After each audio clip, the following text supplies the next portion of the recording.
같은 경우에는 이제 평택시 이제 연령별 인구 뭐 얼마나 될까 해가지고 여기 평택시 유튜브 채널에서 나온 영상이 있습니다.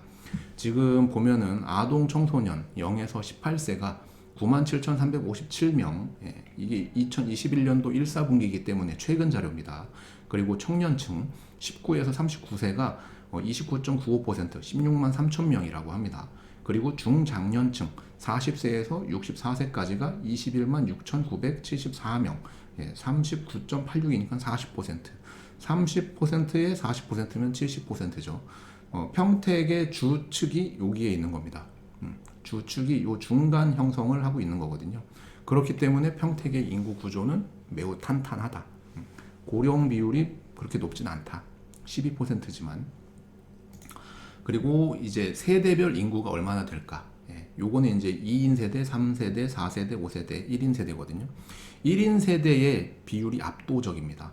요거는 저는 개인적으로 어떻게 생각하냐면 평택에 일하러 오신 분들이 대부분 지역이 타 지역이시잖아요. 그럼 그 지역의 집을 처분하기 전에, 그리고 평택에 자리를 잡기 전에 아버지 혼자 또는 어머니 혼자 오셔가지고 회사 숙소 생활이나 또는 원룸 생활이나 이런 것들을 하시거든요. 그런 분들로 인해서 1인 세대가 굉장히 많이 42.3%가 늘어났다라고 생각이 되고요.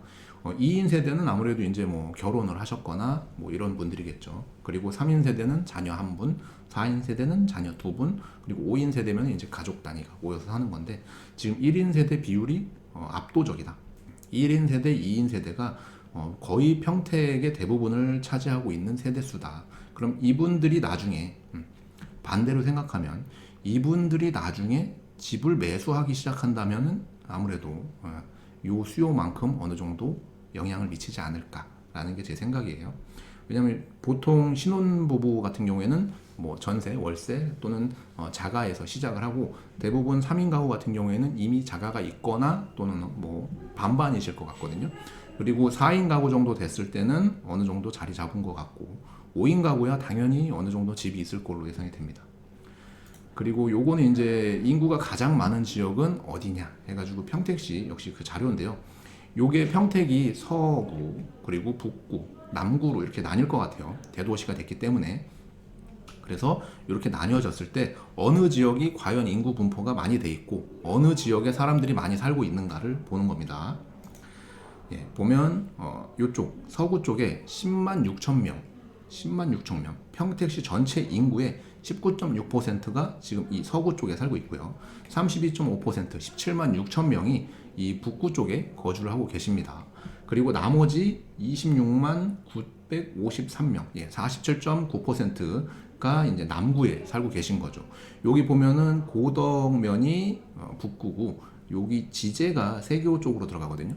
예, 지제 쪽이 이제 세교 쪽에 들어가는데 거기가 이제 남구, 예, 고덕이 북구 해가지고 여기 두 개만 합쳐도 평택의 대부분의 인구가 여기에 모여 있다라고 볼 수 있는 거죠. 특히나 비전 1동이라고 하는 게 있는데, 비전 1동에 87,450명이 살고 있습니다. 비전 1동에만요. 왜냐하면 요 인구를 중요하게 보는 이유가, 여기 지금 안중이 이제 서구라고 했잖아요. 이 서구, 오성면, 청북면 뭐 다 합쳐서 10만 6천 명이 살고 계신데 비전 1동에만 8만 7천 명이 살고 계신 거예요.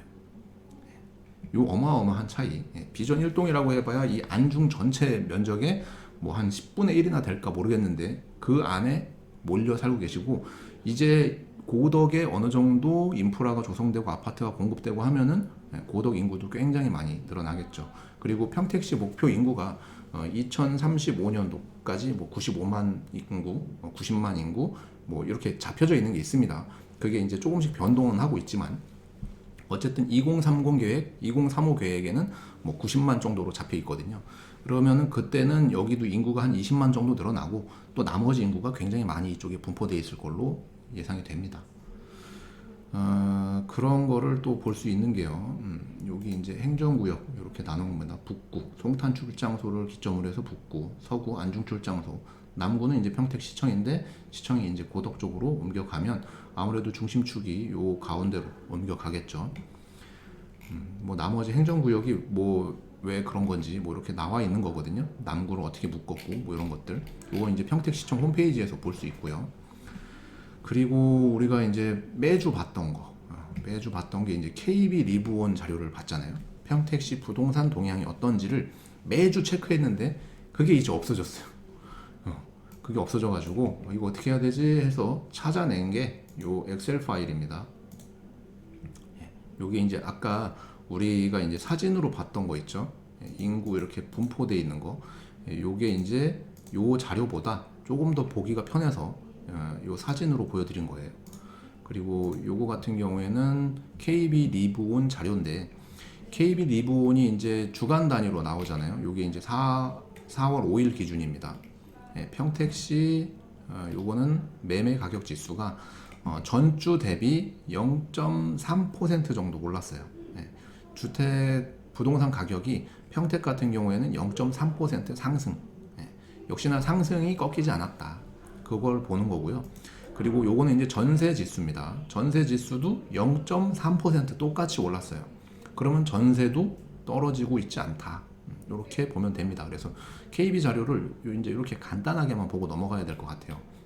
왜냐면 예전처럼 이렇게 그래프라든가 뭐 이런 거 좀 보기 좋게 돼 있었던 사이트가 없어졌기 때문에 물론 그거 대체제로 다른 걸 지금 찾아보고 있습니다.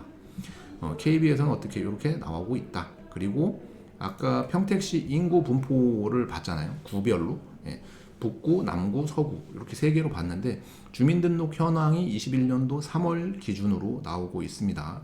21년도 3월 기준으로 봤을 때 여기 팽성읍이 이제 남구 쪽이고 진위면이 북구 쪽이에요. 고덕 들어가 있고 여기가 이제 서구 쪽입니다. 네, 봤을 때 세대수, 인구수 그리고 증감률을 보면 빨간색은 인구가 감소한 거고요. 까만색은 인구가 증가한 겁니다. 네, 그래서 그거 참고해서 보시면 비전 1동은 세대수와 인구수가 다 같이 늘어난 걸 볼 수 있고요. 비전 1동에는 아까 이제 행정구역 보여드렸죠. 네, 여기 지금 행정구역 비전 1동이 어디에 들어가느냐, 왜 우리 동은 없느냐, 지제동도 있고 뭐 다른 동들도 있는데 왜 비전 1동만 나오고 다른 건 안 나오느냐 보면은 이제 비전 1동이 이렇게 통합돼서 그래요. 어디가 이제 통합이 됐다. 통합이라기보다는 보기 좋게 얘네 그 시청에서 그거를 좀 구분하기 편하게 묶어놓은 겁니다. 요 비전 1동에 보면은 여러 동들이 이제 나뉘어져 있거든요. 뭐 칠원동, 칠괴동, 용이동 뭐 이런 용이동은 따로 있지만 뭐 그런 식으로 나뉘어져 있는 게 조금 소단위로 있는 거를 다 비전 1동으로 묶어놔서 그렇다. 그래서 비전 1동이 우리가 생각하고 있는 뭐 소사벌 지구나 뭐 그 앞 동네나 뭐 이런 것도 있지만 보니까는 뭐 칠괴동이니 뭐니 이런 것도 다 합쳐놨더라. 이렇게 보시면 돼요. 네, 그래서 동별로 비전 1동이 뭐 87,450 인구가 살고 있고 204세대 그리고 345명이 증가했다. 용이동 이런 데가 꾸준히 늘어나고 있다. 그리고 고덕도 542세대가 증가하고 인구가 999명이 증가했다. 고덕 쪽이 굉장히 북구라고 하죠. 이제 북구 쪽에 핵심인 거는 뭐 분명하다. 나머지 이제 남구 쪽은 비전동 쪽이 거의 핵심인 것 같다. 이 비전동 안에 이제 지제동도 같이 들어가니까요. 지제동이 인구가 많아지면 또 분리될 수 있습니다. 그리고 서구 안중 쪽이 이렇게 분포되어 있는데 안중 쪽은 청북읍을 뺀 나머지는 대부분 감소했다라는 걸 볼 수 있습니다. 그래서 안중은 170명이 감소했고 또 북구 쪽은 406명이 전체적으로 봤을 땐 증가했고 그리고 남구 쪽은 47명이 증가했다. 그래서 우리가 부동산을 투자할 때 지금 사람들이 어디로 많이 이사를 가고 있고 어디에서 많이 이사를 빠져나가는지를 볼 수 있는 자료입니다. 그래서 평택시 인구 대비 어디로 이사를 가고 어디로 이사를 오는지를 대략 이렇게 조금 뭐 한 달, 두 달 정도 늦지만 또는 분기에 한 번 정도 나오지만 자료는 볼 수 있다. 왜냐하면 이거를 봄으로써 사람들이 어느 쪽으로 가는구나를 알면 내가 그쪽에 부동산을 투자하면 그쪽에선 빠져나오기 편하겠구나 라는 걸 예측할 수 있잖아요. 내가 들어가서 사는 것까진 좋은데 늘 말씀드리지만 그 집을 다른 사람이 안 사주면 나는 못 나와요.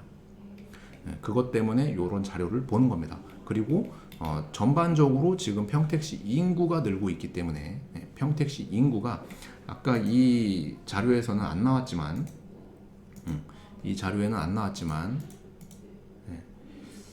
이 자료에는 안 나왔지만 전체 인구가 54만이지만 외국인 인구까지 하면은 56만이 넘습니다. 외국인 인구까지 하면 56만이 넘는 이 평택시에서 우리가 어느 쪽에 베팅을 하고 어느 쪽에 주거지를 마련하느냐에 따라서 인구가 늘어나면서 과연 내가 얼마의 뭔가 자산 이득이라든가 또는 뭐 부동산 침체기가 왔을 때 자산의 감소를 줄일 수 있는지를 판단하는 그런 거죠. 그리고 요거는 이제 안중역 지엔하임이라는 게 또 민간 임대 아파트인데 뭐 이게 이제 하나 봐요. 예, 공식 홈페이지가 요 안중역 지엔하임이라고 네이버에서 검색해야지만 들어가실 수 있고 유사 사이트가 많으니까 뭐 조심하라고 뭐 이렇게 되어 있더라고요. 이건 이제 민간 임대 아파트입니다. 임대 10년 임대인데 임대만 해가지고 쓰는 건데 이거에 대한 뭐 평면도니 뭐 임대가니 뭐 이런 게 나온 게 전혀 없어요. 저도 오늘 알았습니다. 오늘 알았는데 뭐 1094세대가 이제 안중 쪽에 이제 임대 아파트가 들어가는 것 같아요. 전세를 살고 계신 분들이 지금 뭐 계약갱신 청구를 써가지고 살고는 계시지만 나중에 청약을 위해서 또는 부득이한 사정으로 인해서 계속 전세를 살아야 된다면 이런 임대 아파트들을 안 찾아볼 수는 없잖아요. 그래서 그런 분들이 뭐 보실 수 있으면 도움이 될 것 같다 해가지고 요걸 봤는데 뭐 얘기 드릴 게 없어요. 가격도 나온 게 없고 뭐 평형은 나왔지만 평면도는 뭐 전혀 나온 게 없고 그리고 이게 5월 예정이거든요. 5월 예정인데 5월에 할지 안 할지도 잘 모르겠어요. 왜냐면은 우리가 하도 대인 게 많아서 뭐 지제역 자이도 그렇고 뭐 한다고 했다가 계속 늘어지는 경우가 많으니까 예정이라는 것만 알아두십시오. 그리고 그 위치는 지금 이렇게 안중이 있으면 여기랍니다. 여기 안중역하고 안중 또 구시가지하고 조금 거리가 떨어져 있어요. 그래서 뭐 인기가 많을지 모르겠습니다. 조금 떨어져 있어가지고 나중에 이 윗지역도 어느 정도 이제 개발이 되고 하면 뭔가 좀 생활 인프라도 많이 조성되고 하면은 뭐 괜찮을 텐데 어쨌든 이게 뭐 지어지는 기간도 있고 하니까 그런 거 감안하시면 될 것 같아요. 그래서 부득이하게 전세를 살아야 되거나 또는 지금 살고 계신 게 조금 불안정하거나 뭔가 계약갱신 청구니 뭐니 이런 거 해서 하기가 조금 애매하거나 했을 그런 분들 그런 분들이 요런 거를 아마 기다리고 계시지 않을까. 물론 이게 분양 전환이 되는지도 몰라요. 뭐 평택에 지금 여기 뭐 소사벌에 지금 요거 소사벌 LH 6단지 요런 거 같은 경우에는 몇 년 있으면 이제 분양을 하거든요. 살고 계신 분들한테 이제 분양되는 이런 건데 저 민간 아파트는 그렇게 하는지 모르겠어요. 뭐 정보가 없어요, 사실. 이거 홈페이지 하나 말고는 따로 없어요. 어쨌든 이런 것도 있다. 그러면은 내가 뭐 한 6월이나 뭐 언제 이사를 해야 되거나 이런 분들이 당장 들어갈 수는 없지만 이런 걸 알고 있으면 미리 준비하실 수 있는 부분도 있을 것 같아서 알려드립니다.